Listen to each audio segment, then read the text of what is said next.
ہوگا۔ اے مسلمانوں آؤ ذرا غور فرماتے ہوئے چلو، میرے آقا غریب نواز رضی اللہ تعالیٰ عنہ کو غریب نواز کیوں کہا جاتا ہے؟ میں آپ کے سامنے ایک واقعہ عرض کرتا ہوا چلوں۔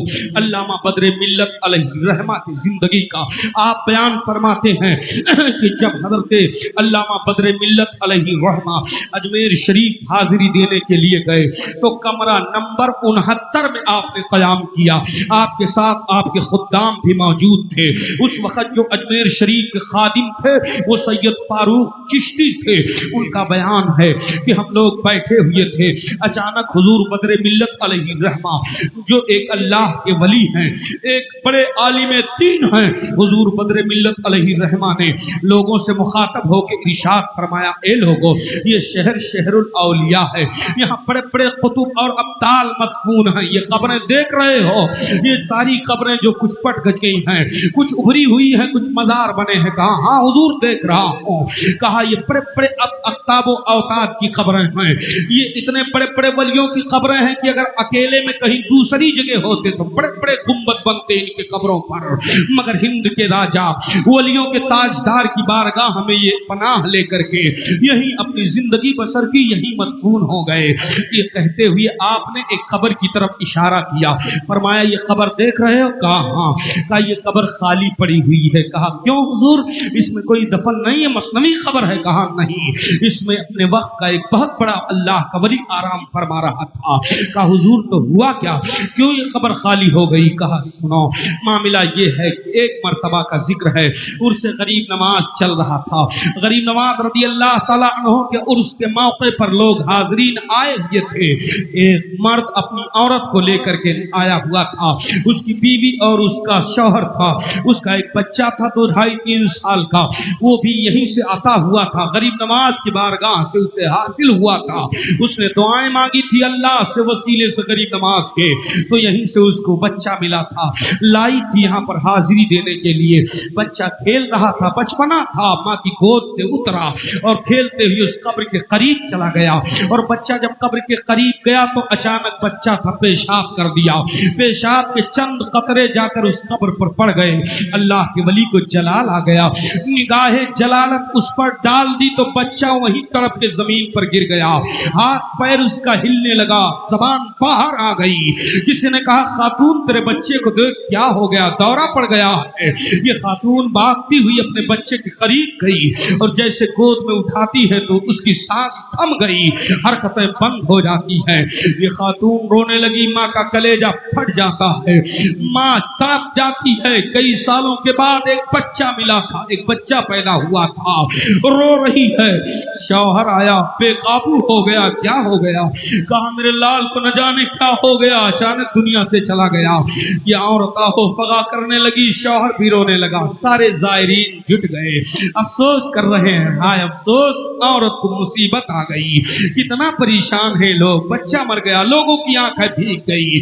اس عورت نے اس بچے کو ایسے گود میں لیا اور لینے کے بعد غریب نواز کی گنبد کی طرف دیکھتے ہوئے کہا آقا یہ پھول آپ کے دربار سے عطا ہوا تھا، حضور مجھے اس کا غم نہیں ہے کہ یہ مر گیا ہے، میرے آقا جب میں واپس جاؤں گی تو دنیا کیا کہے گی؟ کوئی اللہ والوں کی بارگاہ میں آتا ہے روتا ہوا تو مسکراتا ہوا جاتا ہے، میں مسکراتے ہوئی آئی تھی، اگر روتی ہوئی جاؤں گی تو تاریخ مرتب کرنے والا کیا مرتب کرے گا؟ غریب نواز کی گنبد کی طرف دیکھ کر کے فریاد کر رہی ہے، آنسو بہا رہی ہے۔ اتنے میں ایک شیخ ظاہر ہوئے، اپنے عصا کو لے کر اور بھیڑ کے قریب آئے، چیرتے ہوئے پہنچے گا کیا ہنگامہ ہے؟ کسی نے کہا شیخ صاحب اس کا بچہ ابھی مر گیا ہے۔ کہا کیسے مر گیا؟ کہا پتہ نہیں کیسے مر گیا، اچانک گرا مر گیا۔ شیخ صاحب قریب گئے اور جانے کے بعد میں شیخ صاحب نے اس بچے کے سر کو سہلایا، ہاتھ پھیرا، کچھ پڑھا اور پڑھ کر کے دم کیا۔ کہا اے عورت تجھے غلط فہمی ہو گئی ہے، تیرا بیٹا زندہ ہے۔ جب اس نے دیکھا تو واقعی زندہ ہے۔ ادھر بزرگ نگاہوں سے اوجھل ہوئے۔ علامہ بدر ملت علیہ رحمہ فرماتے ہیں اس کے بعد وہ بزرگ اس قبر پر گئے اور کہا اٹھو، تمہیں یہاں تمہارا گزارا نہیں ہے، ہمارے یہاں